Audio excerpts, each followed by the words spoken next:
move on to the second question with yourself, Nick. This one is regarding, obviously, the early lease cancellation, and it goes as follows. We have tenants, so I believe it's also another agent. We have tenants wanting to give notice for end of October 2024.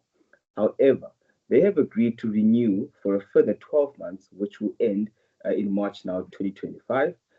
They've also paid the rental increase accordingly upon accepting the renewal. However, they have not yet returned the signed lease agreement. Does the tenant then, Nick, still remain liable for the early cancellation if they have not signed the lease yet? Perfect. So, first thing we need to just remind ourselves of is the requirement for lease agreements to be signed within South African law. The rule is always that you do not need to have a signed written document in order for a valid lease to come into place between the parties. Okay. Although we obviously encourage it, it's not a requirement that a lease has to be signed within our law. Okay.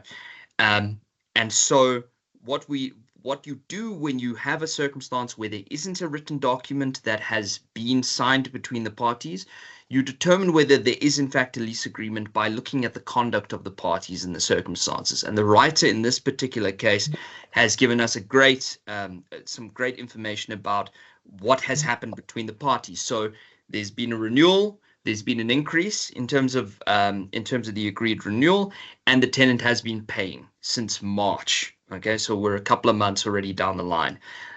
They've been paying this increased renewal. And so this conduct does demonstrate to us that there is, in fact, the renewal has taken place and the parties are in agreement on those renewal terms. Okay, that is renewal terms for a period of 12 months. So that's out of the way. The fact that this hasn't been returned to the landlord in a written document is neither here nor there. It doesn't matter. The terms seem to me to be agreed upon and set between the parties. Now, that being said, this is a fixed term renewal that they have, okay, from March of this year to March of next year.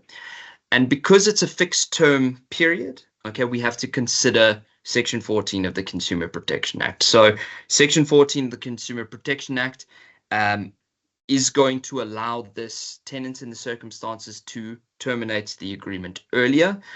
What we don't have is information whether the tenant is using a particular clause of this lease agreement, but for the purposes of this question, I'm going to assume that there isn't such a clause and they're using Section 14. Okay, so the tenant, because it's a fixed term agreement, they would be allowed to terminate the agreement early, okay, by giving 20 business days notice. So as long as they do that, they can terminate, and they would be liable for a reasonable cancellation penalty if they are doing that. Okay, so to answer the question plainly, yes, they are still liable for a reasonable cancellation penalty. It's probably going to be, the tenants has gone through a substantial portion already, seeing as we're in October of that renewal period as it is. So you do have to take into account the relevant facts and circumstances to determine what's reasonable. But would they be liable for penalty of some kind? Yes, absolutely. Right. Thank you very much. Then Nick, and then we've got